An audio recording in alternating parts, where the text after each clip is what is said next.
To be, to become, to begin, where the river leans to the sea. To learn, to let go, to love. The world turns endless, turning me. Oh.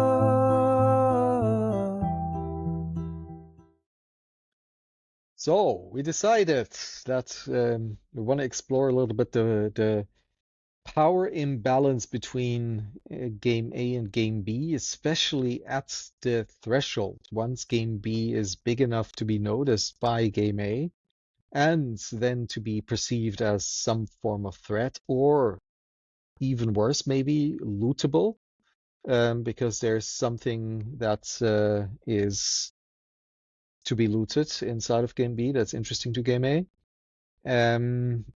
which then would really highlight the probable kinetic power imbalance, for sure outside of the US, maybe not inside of the US, because as you point out, there are more guns in the US than human beings. So that could be possible in the US, but systemically, how do we think about this? So that's something we would like to explore a little today. Yeah, this is a very interesting topic, and one that we've been talking about as part of the Game B discourse before there was Game B, because it's an obvious one that if you really are going to do something revolutionary, there may well come a time where there's actually two risks. The first and the more obvious one is the host decides to crush us for whatever reason. But there's a second one, which is a little less obvious, but happens more often, which is that we get co-opted by Game A, right? That it's, in the same way that the 60s quote unquote attempt to build a new civilization basically got co-opted into the music companies and the fashion industries and what have you. And next thing you know, it was no different than Game A, with a little bit more sex and rock and roll and drugs, but that was about it, right? And so I think both of those are risks that we need to consider from the beginning. But let's talk first about the one that you focused on, which is the sort of serious, potentially kinetic, existential risks that Game B could have as its puissance grows. Right? Now, the first insight we had on this, at least the first insight I had on this, I think other people came eventually to agree with it, is that at least in the West, where rule of law exists, plus or minus, right? It's a little bit under stress at the moment in the US and other places. But in general, the rule of law is still the basis of our society. In those places, a very interesting strategy with both pros and cons, but I believe more pros than cons, is strict legality.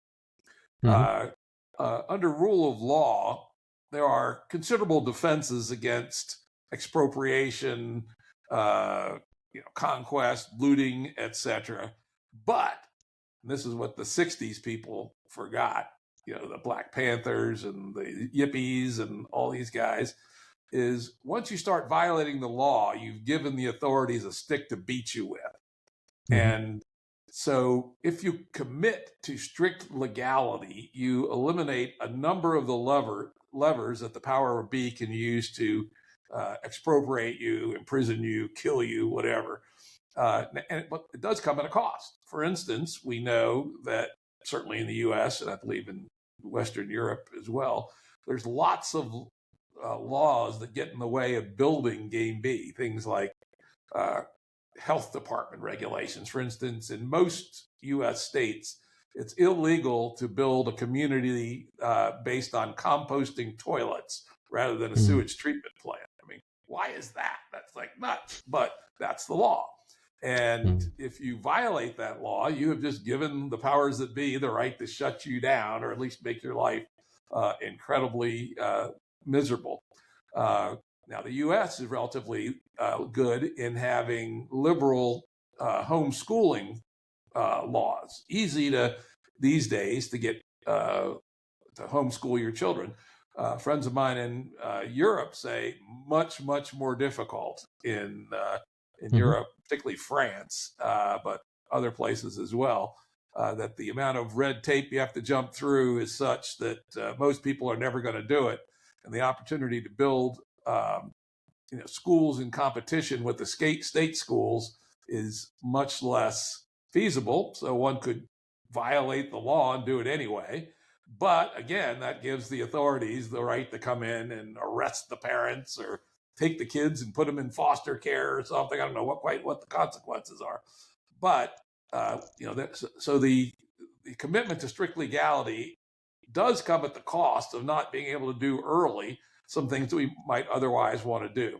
But if we take seriously the risk of reaction, then it strikes me strict legality buys us some time, at least for quite a while.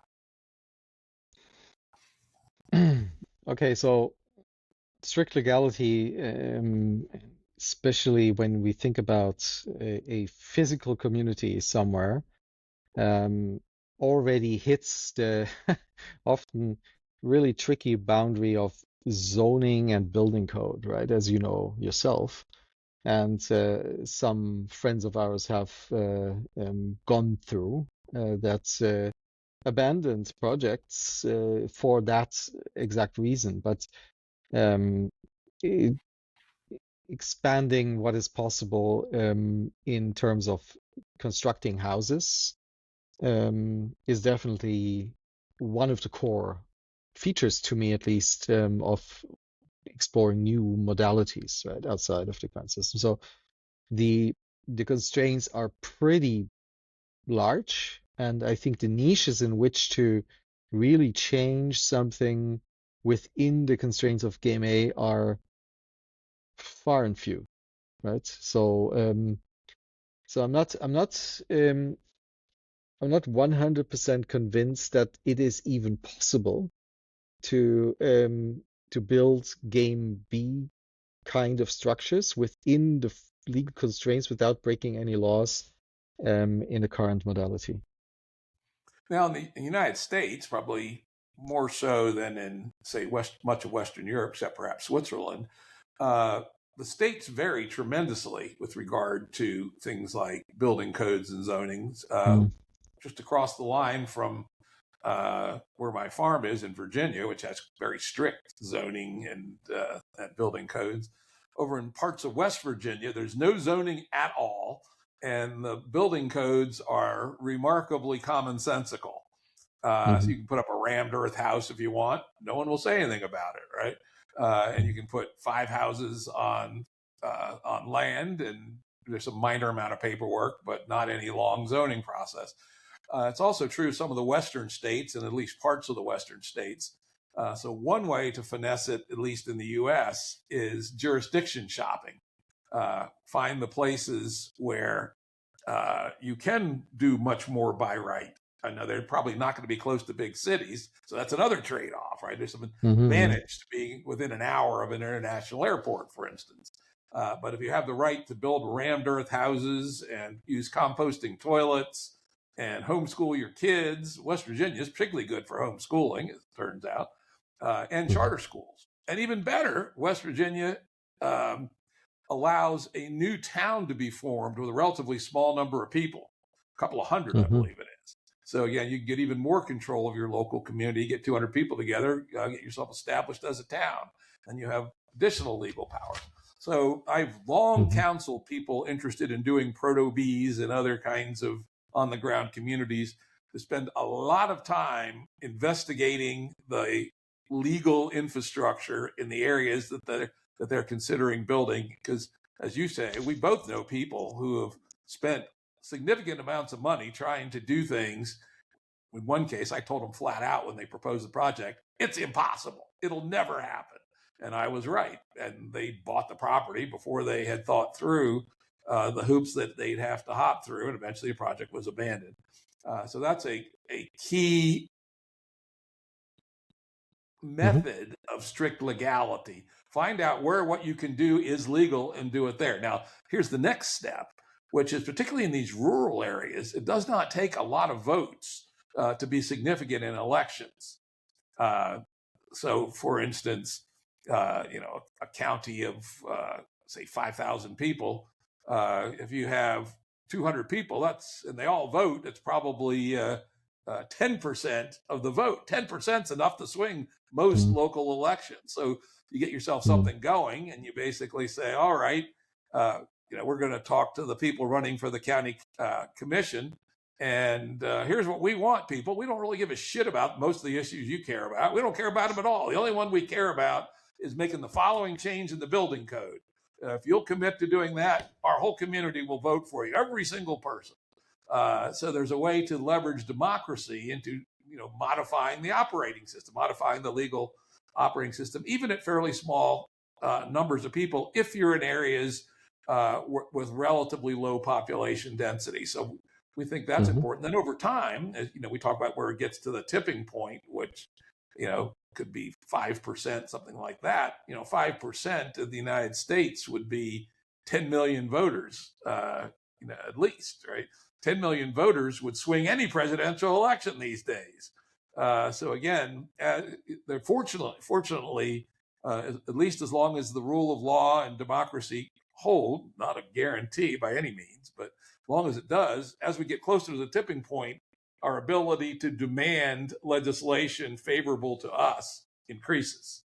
And so, you're at 10 million voters, and you say, for instance, charter schools will be legal everywhere. Now, in the U.S., charter schools are really easy in some places, like New Mexico, where I used to live, and really difficult, like in Virginia. Charter school basically means that anybody can start a school. They have to meet certain state requirements, but not too many. And they get a stipend from the state equal to, usually it's like 75 or 80% of the per student funding in that county. And it's a lot of money. So, in our county, the per capita expenditure per student's on the order of $20,000 US. So 80% of that would be $16,000 per student. You can do a hell of a good charter school for $16,000 a student. And so once we become a national political, first, at a state level, you could convince the state of Virginia to modify its laws on charter schools. And the funny thing is that the Virginia rules on charter schools are very good until you get to like one bit of fine print. It's all great, including startup funding and a information sharing institution, all this. But then at the very bottom, it says, to set up a charter school requires the permission of the current school board in the jurisdiction where you're at. And they'll never give it to you. I think there's like 5 charter schools in the whole state of Virginia.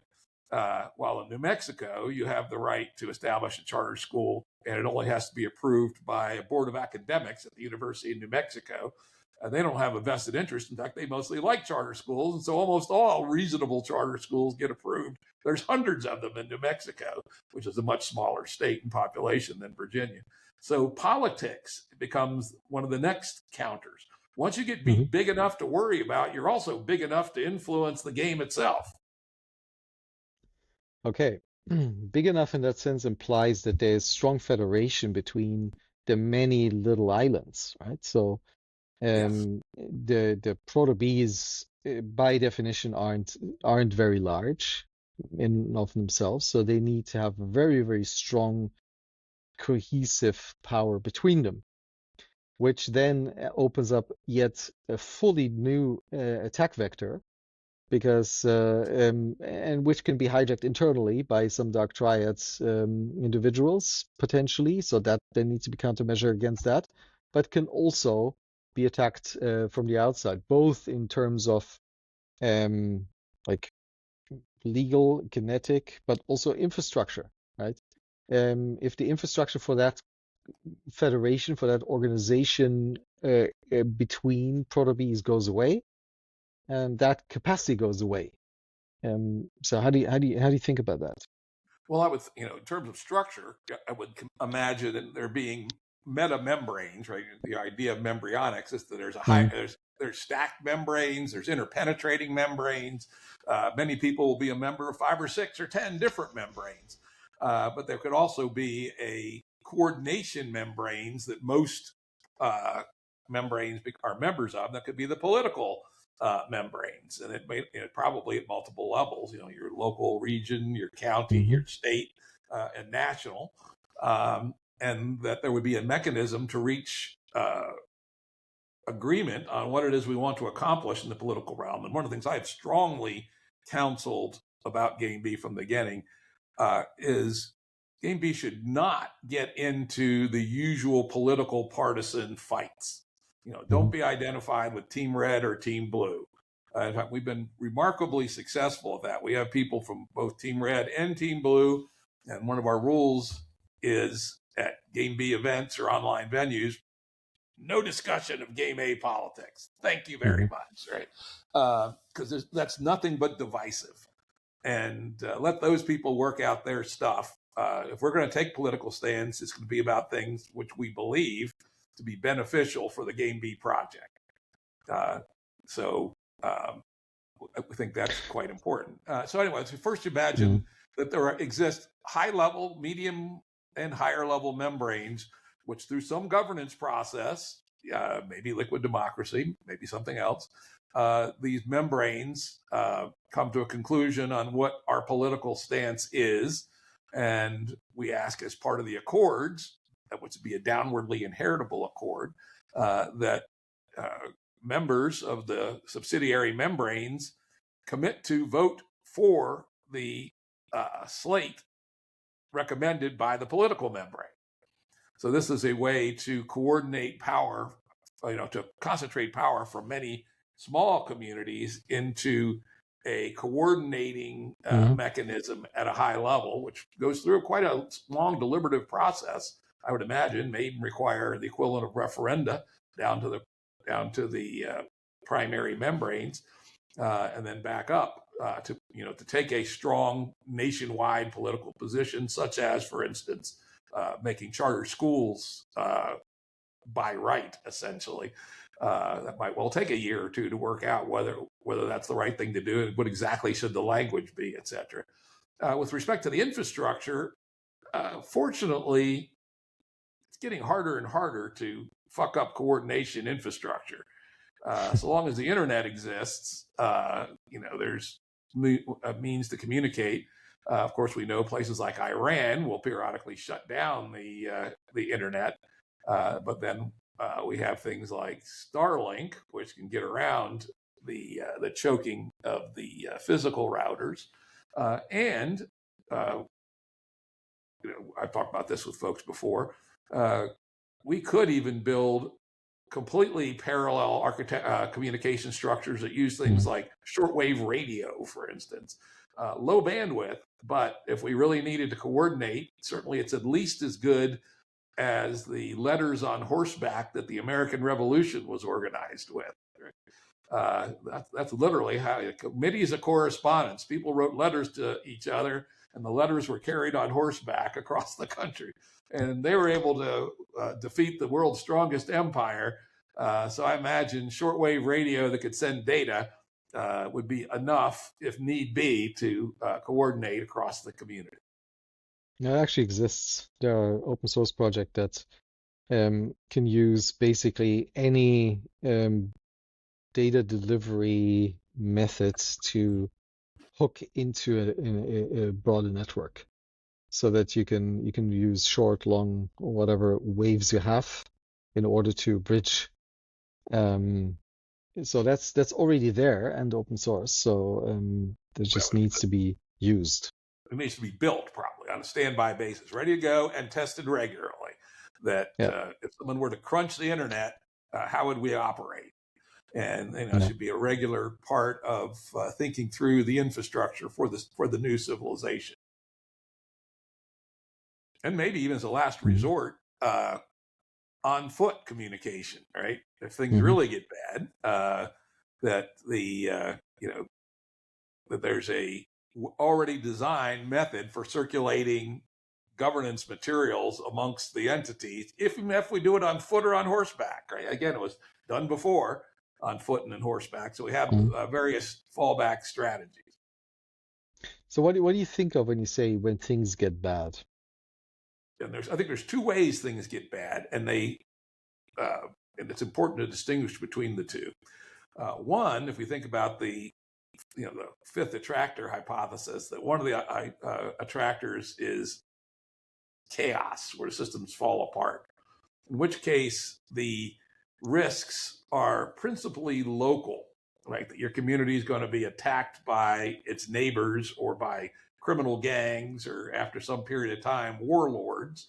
Because typically, if you look history at what chaos happens, first it breaks down to local gangs, and then one of those gang leaders turns out to be a more charismatic sociopath than the others, and he ends up either conquering or, more at least as often, enticing the other warlords or gangs to come in with him, and then he becomes a warlord and is able to control a fairly large area. For this kind of local risk, particularly in the smaller stages where you're dealing with local criminal gangs, motorcycle gangs, etc., it may well be feasible for communities to be able to protect themselves if they're prepared. As I mentioned, in the U.S., it's not nearly as hard as it may be elsewhere. There's 330 million people. There's an estimate of 450 million guns in private hands, which is pretty nuts. By the end of 2030, there'll be about 50 million AR-15s in private hands, which is amazing, right? At first it's kind of horrifying, but so on one level it's horrifying. There's some risk of mass shootings and things. On the other side, it's a number that nobody could conquer the United States, including the U.S. Army, with 50 million ARs in private hands. As long as those people are coordinated. If they're coordinated, and of course they don't end up in, as it may well happen, two factions, 25 million each, slaughtering each other, which is fairly often. Again, an advantage that Game B could have is coordination, right? That we are committed to mutual aid, so that much like on the American frontier, where Indians would attack one community, the militias from all the communities would come together. There could be an agreement amongst communities that should one of them be attacked, it's considered an attack on all, very much like the NATO Article 5. Again, now keep in mind, none of these things are going to be foolproof. If a warlord gets too big too fast, you're going to be in trouble. And one of the important things when thinking about catastrophe and pre-planning against that is that you can't pre-plan for every scenario. All you can do is plan for an ensemble of scenarios which are realistic. Just like I tell preppers, I wouldn't bother prepping for a 10-kilometer asteroid hitting the Earth. Just put your head between your legs and kiss your ass goodbye. It's over. For most people, planning for a 5-year outage of the electric grid is probably not realistic.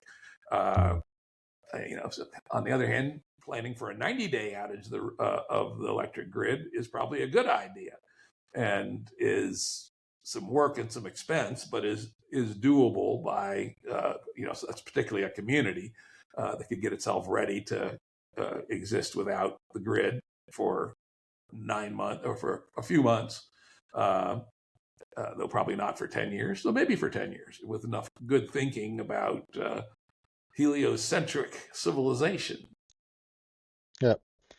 So effectively, what I'm hearing is that you're saying in collective coordination between the different instances of Proto-Bs or similar implementations, there's this pruning of the adjacent possible towards more desirable outcomes for Game B, and strategic positioning of power towards being able to do that. So in the political game, it's voting power, essentially saying this is the amount of votes you can get if you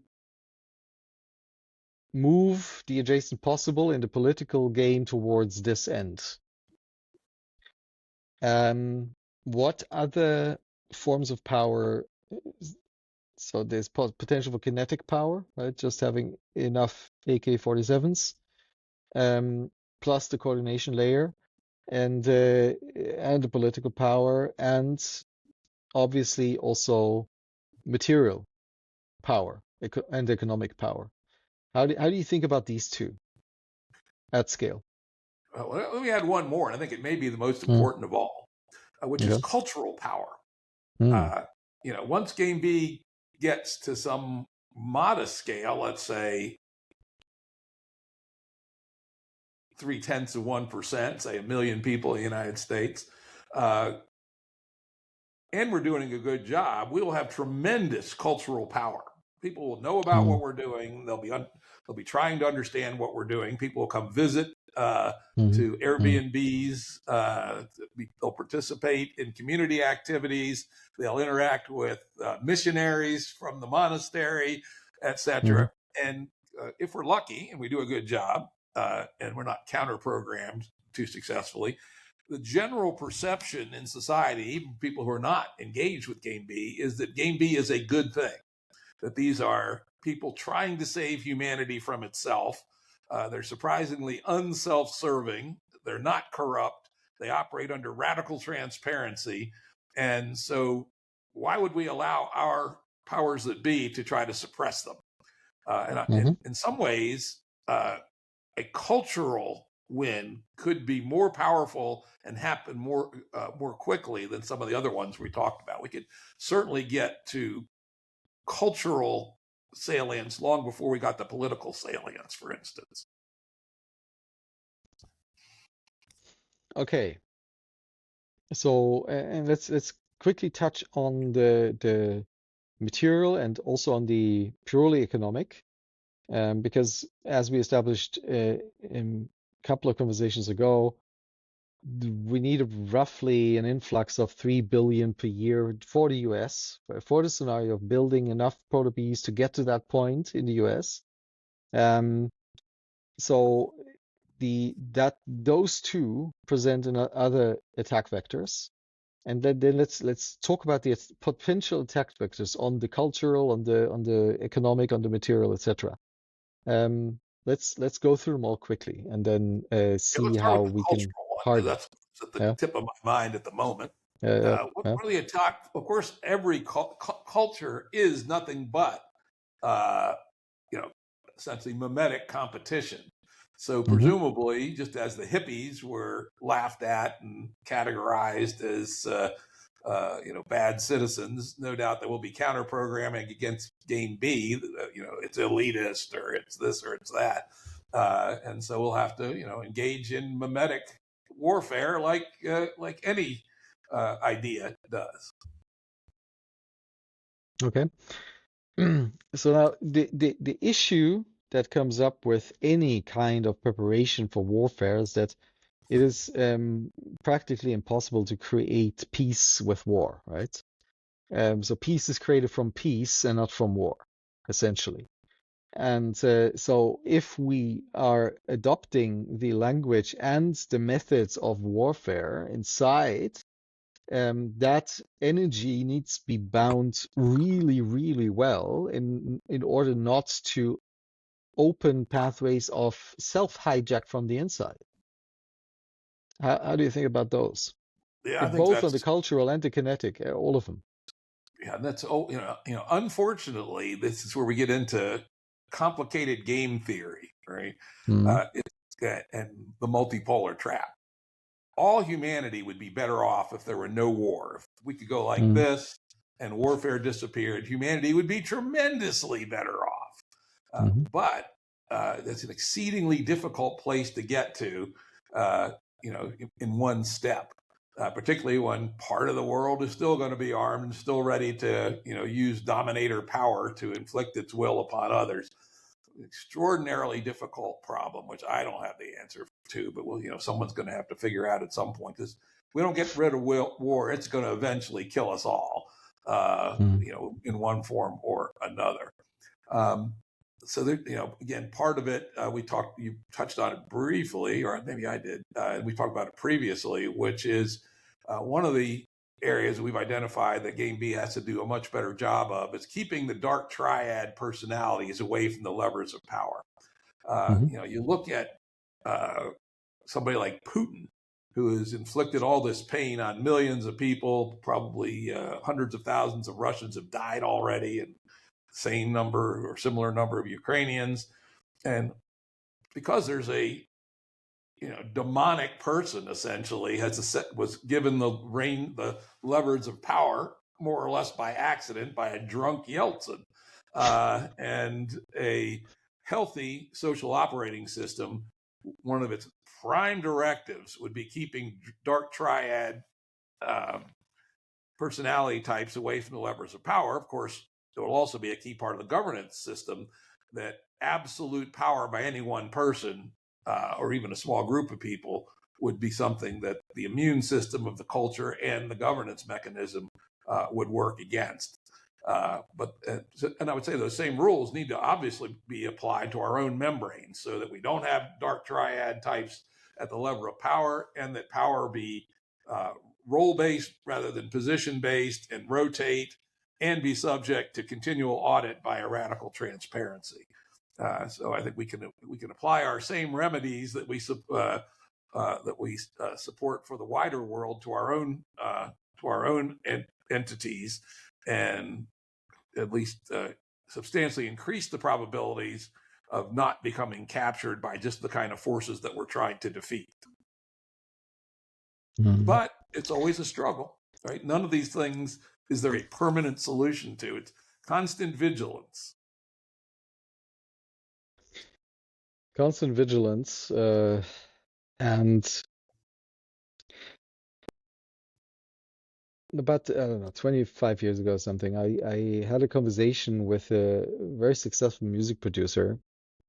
I would worked with people like the Fugees and other people, and we were trying to explore what would happen with the music industry and the internet.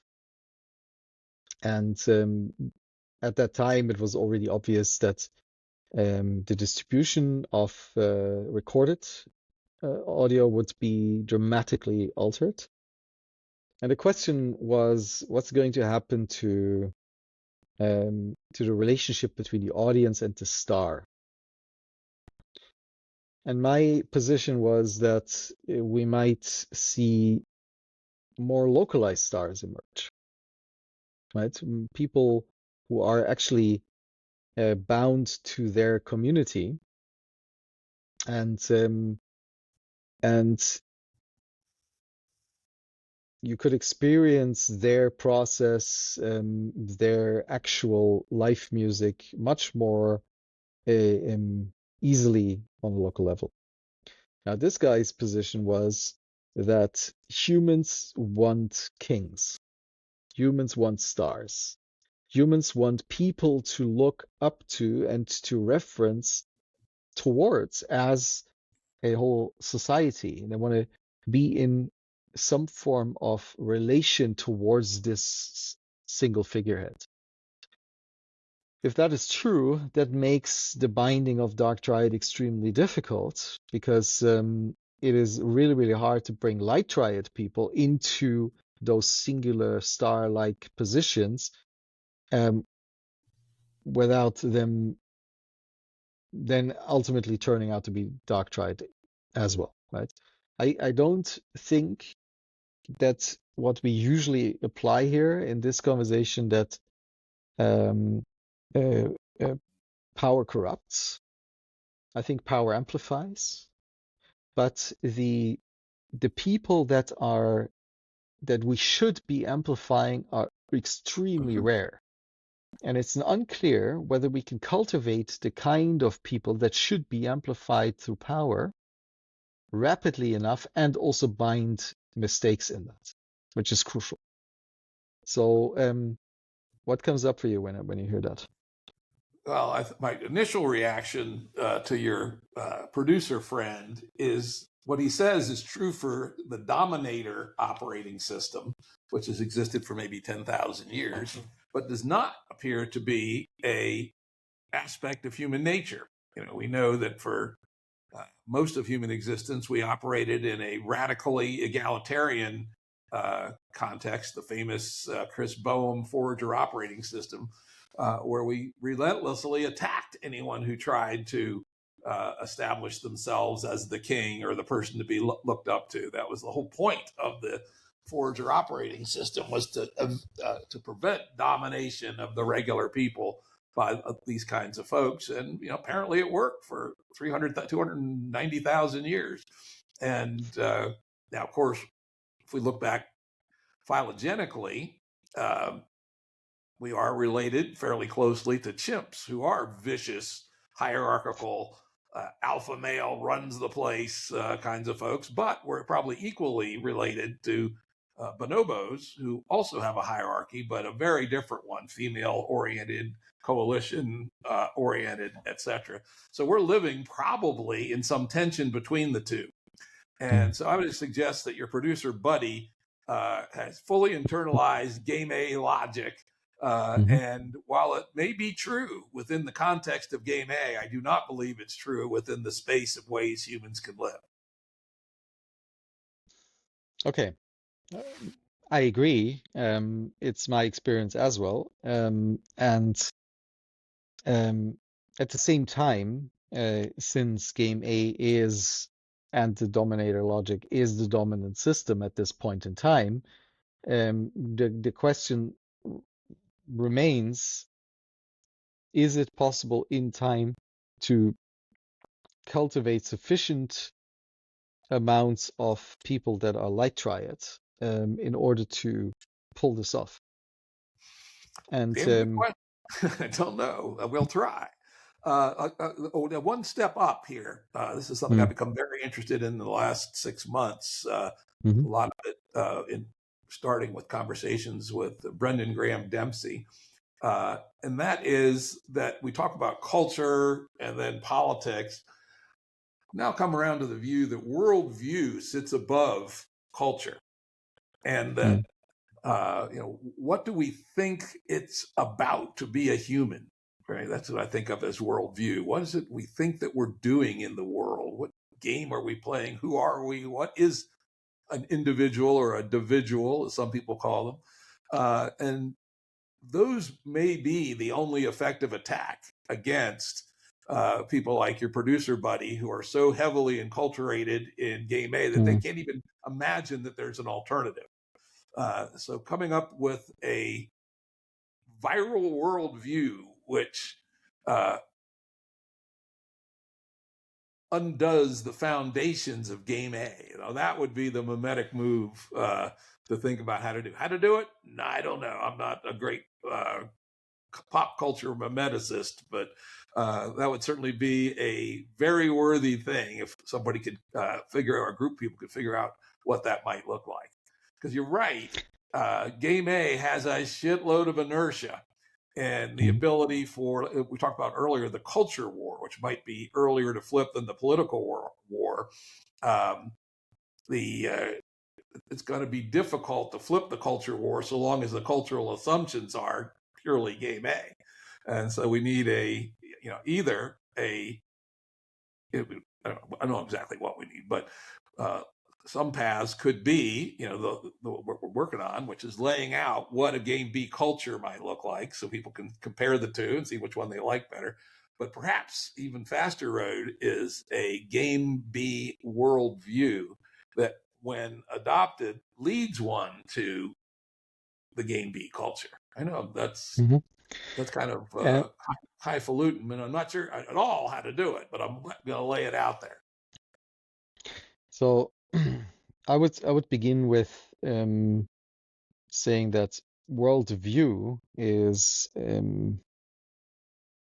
emerges from the sum of all four ways of knowing, which also means that it is not only propositional, but probably mostly participatory, and therefore is deeply, deeply embedded in the subconscious, in the things that are really, really hard to reach, in the heuristics that make up all of our, or most of our, decision making.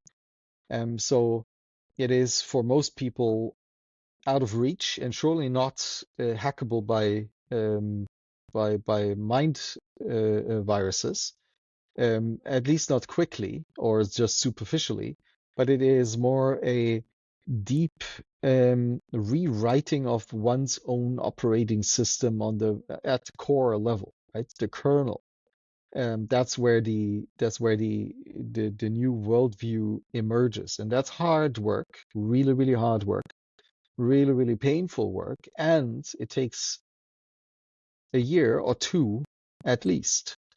And eh, so far, one pointer in that direction might be the direct link between Goethe and Schiller in Germany and Barack Obama, because what emerged out of the salons of Goethe and Schiller was what Thomas Bergman and Lena Anderson documented in the Nordic Secret book, right? Which is the Nordic folk high school movement, which was the idea that if you give human beings enough time to really explore what their humanness is about, they will be grounded individuals, which is what they felt at that time during the Enlightenment that was needed, because the future was unclear. They needed to have some grounded individuals to navigate that properly.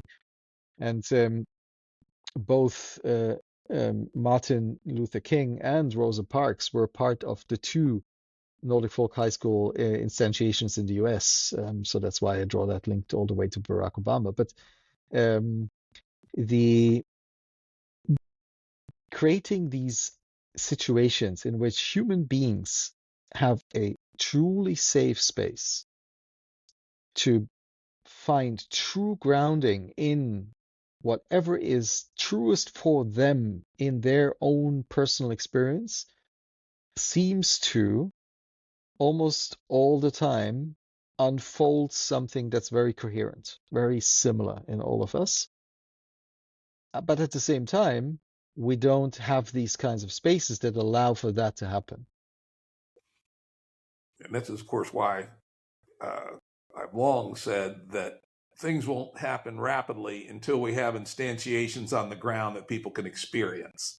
There's only a small number of people that operate at a high enough level of intellectual abstraction to attempt even to think these things through from first principles. As you pointed out, most people experience things and then draw conclusions from their experiences. So it's one of the reasons why I'm getting kind of anxious to get rolling with actual build outs of actual membranes. And they don't necessarily have to be full bore proto bees on the ground. They could be dinner clubs or a bowling league or a babysitting cooperative or a small cooperative business.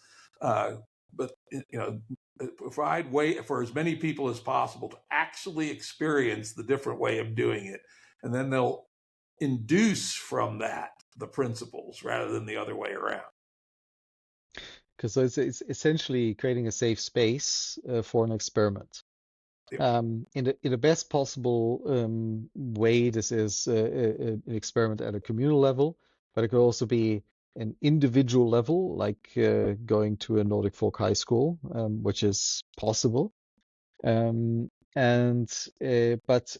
at a very small scale, have your dinner club, and that dinner club as a safe space in which to explore other modalities.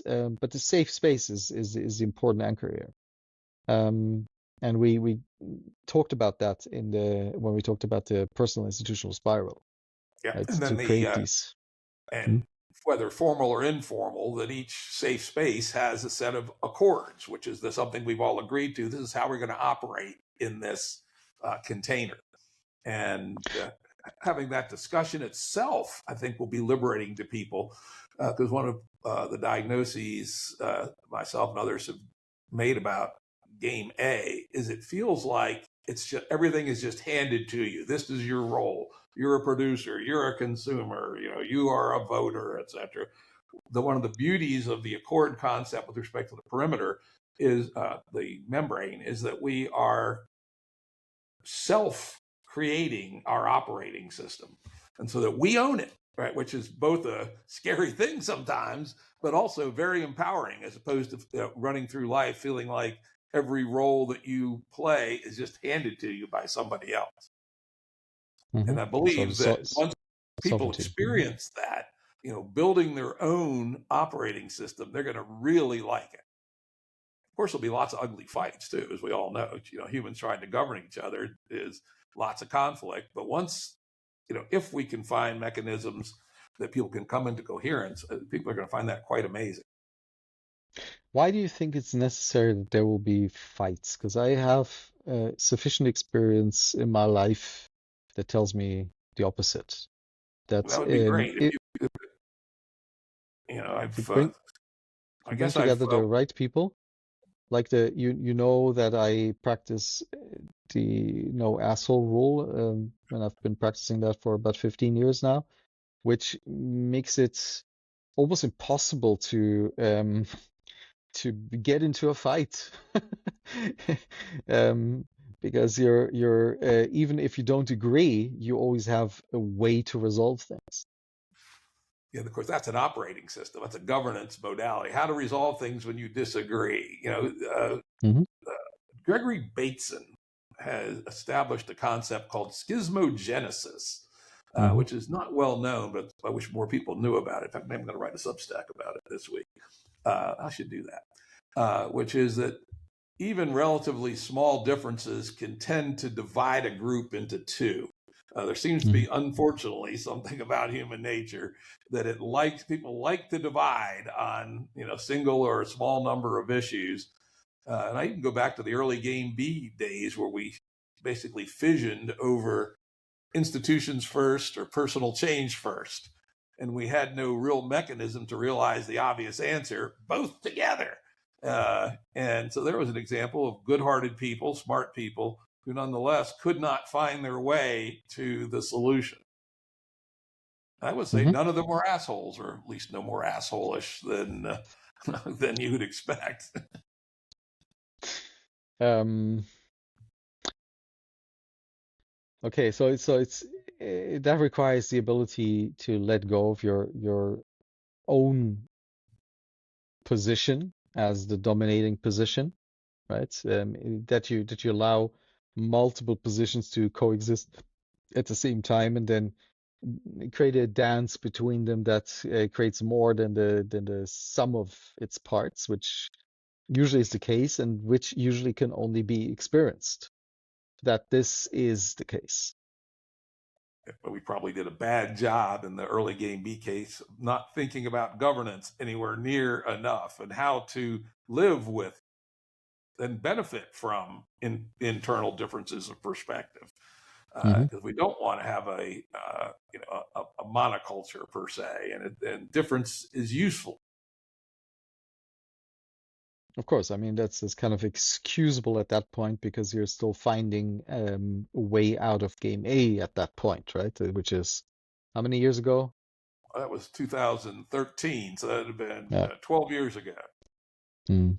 Actually, 13 years ago. So,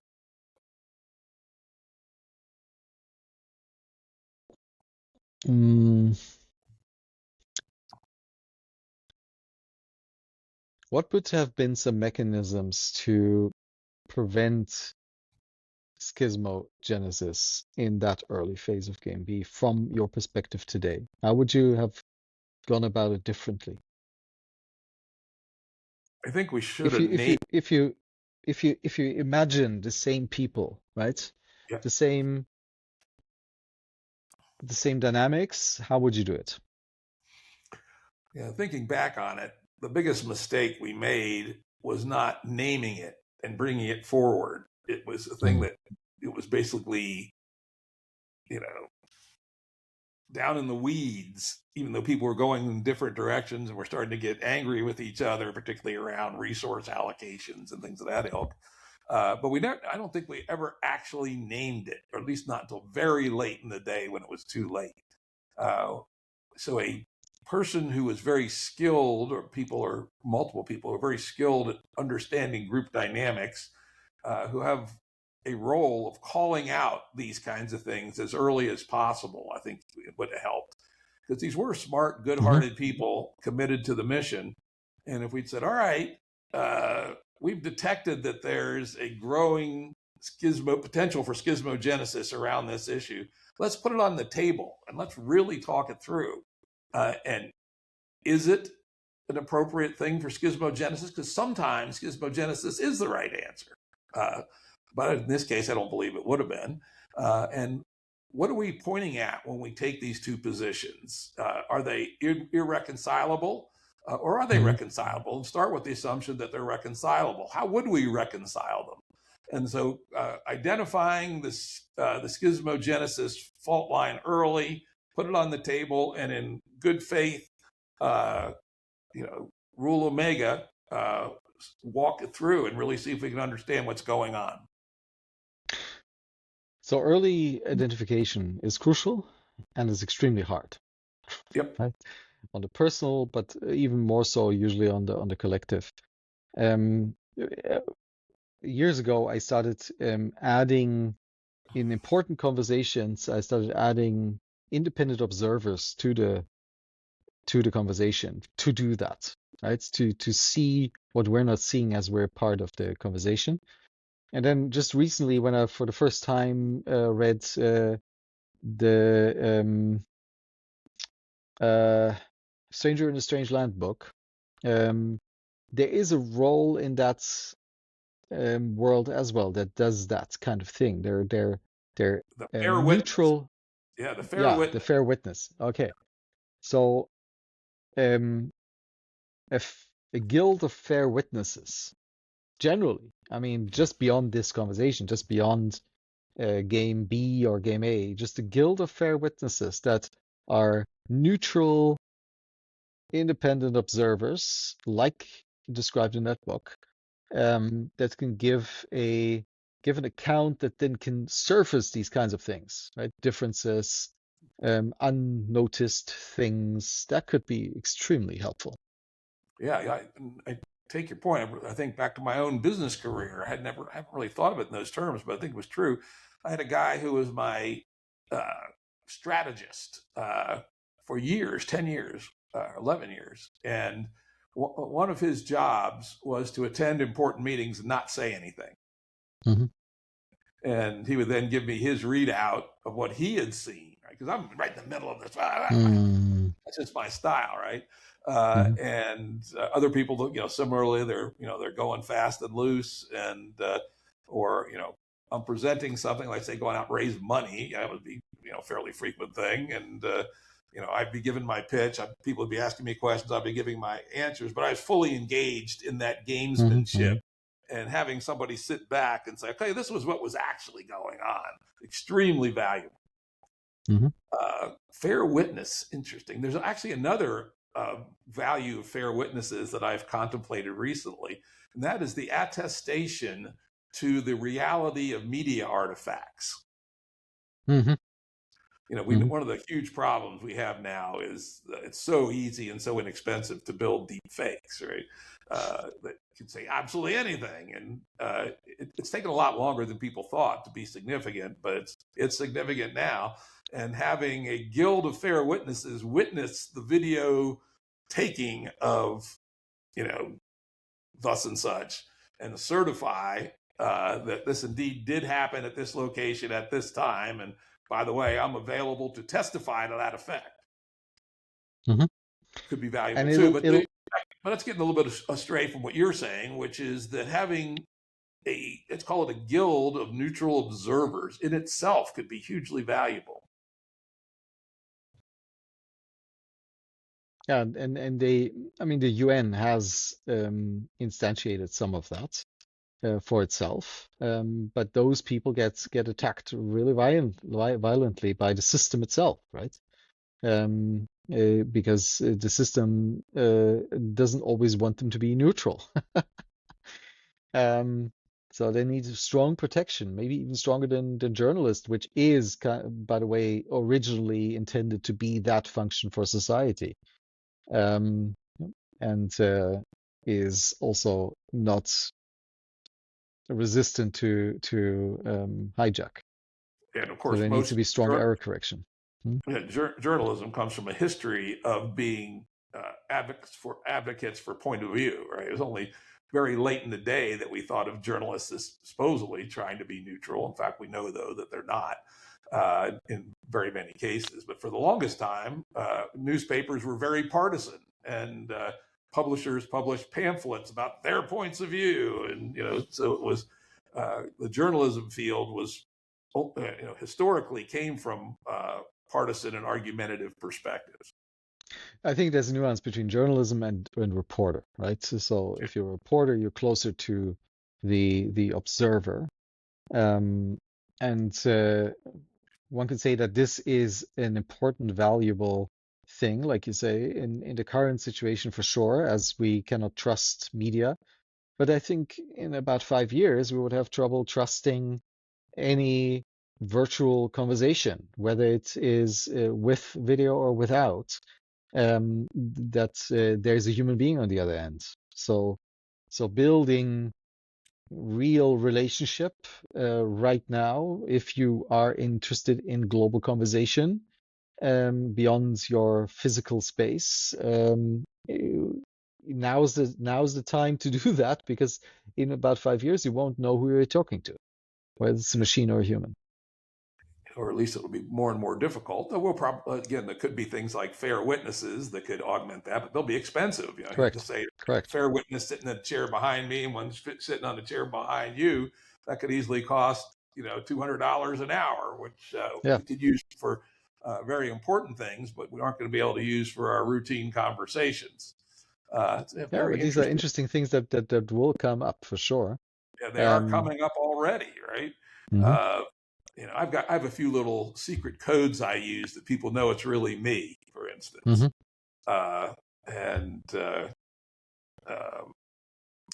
But those such things are really hard to instantiate, make reliable, and for people to remember them and things of that sort. No. Of course, there's crypto methods. Of course, I could use my private key, but so far the infrastructure's just been a little too difficult and opaque for most people to adopt. PGP's been around for what, 30 years? Right? How many people sign their emails with PGP? Not too many. Okay, but back to the original point. So, how to prevent schismogenesis inside of those in those conversations is an important point. And fair witnesses might be one modality. What other modalities would you see that could potentially be beneficial? Yeah, and as I mentioned previously there, that getting it out on the table is probably way better than letting it fester until personal. This is what happened in the Game B case. They became personal grudges and elbows being thrown, rhetorically, not physically, until people's, feelings were hurt and such. If it had been gotten on the table 2 months or 3 months before, it could have been heated, but kept in the intellectual range rather than, becoming so personalized and just retreating to the worst examples of, primate conflict metaphors, rather than being treated as what it was two different perspectives on essentially the same problem. So I think that's the benefit of getting it, catching it early and getting it on the table. And again, this may call for specialists. I learned late in the day, probably later than I wished I had, which is that at certain kinds of business meetings, hiring a paid facilitator was money well spent. Someone who was really good at making sure everybody got a chance to speak and make sure that nobody was too much the dominator, and that when there was unclarity, that there was focus on digging into the unclarity until it either evaporated or we realized we had to do more work to undo the unclarity. So we essentially have two possible roles to think about on addressing problems like this, which is one is the fair witness who is not a participant at all, In fact, presumably the Guild of Fair Witnessing, one of the rules are you may not speak at all, right, during the meetings that you witness, but then you will write a report afterwards, which says very specifically what you saw. And then the second is the meeting facilitator role. And that's a special personality type. Some people are terrible at it, like me. Other people I know are really good at it. And so, nurturing and again, having a guild of meeting facilitators across all of Game B who share their lessons with each other and what works and what doesn't work, I think could be two very useful things that would have probably, the two of them together would have probably turned what was a legitimate difference in perspective into a useful and hopefully generative conversation. I think part of the hope that we're laying out here of the fair witness is surfacing the undercurrents. Part of it potentially is already here, because I know people who are using AI in order to do that in their personal relationships even. So if a couple has an argument, they record it, and then they let the AI tell them what they're not seeing. Whoa, that's an interesting idea. All right. So for having these kinds of group conversations that in which it is possible or there's a felt sense that something's off, recording them and then having a truly neutral machine play back at you what is actually happening here could be extremely valuable. I can see that being very, very valuable. Of course, there's also the risk that the LLM used was biased in some strong sense, but it would not be too hard to get LLMs that were neutral enough for this purpose. In fact, probably or have an interplay of some, right? So of several. To critique public each other. Frontier models are probably good enough and unbiased enough to, in general, be useful in this case. The marital argument, that's a scary and interesting one, right? Well, to surface some neutrality, I haven't done it yet, but I'm really tempted to. Maybe I'll go start an argument with my wife today and then record it. Not that we argue too often, but when we do, it can be pretty good. Yeah, I can see that. Well, if you do, tell her I'm sorry that I instigated that. Yeah, well, but yeah, it's interesting. That's very interesting. Yep. And this whole, to kick this up a bit, what this really means is that there's a set of technologies, both social and technical in the more mechanical sense, tooling that needs to be brought to living together in community. The anti-schismogenesis thing, fair witnesses, facilitators, AI, if not adjudicators, analyzers. It'd be interesting. One of the parts we imagine in most Game B small communities is a blend of consensus, democracy, and executive operation. And particularly things like the consensus meetings are likely to have a lot of talk and be hard to parse. An AI might actually be good at that, better at it than most humans.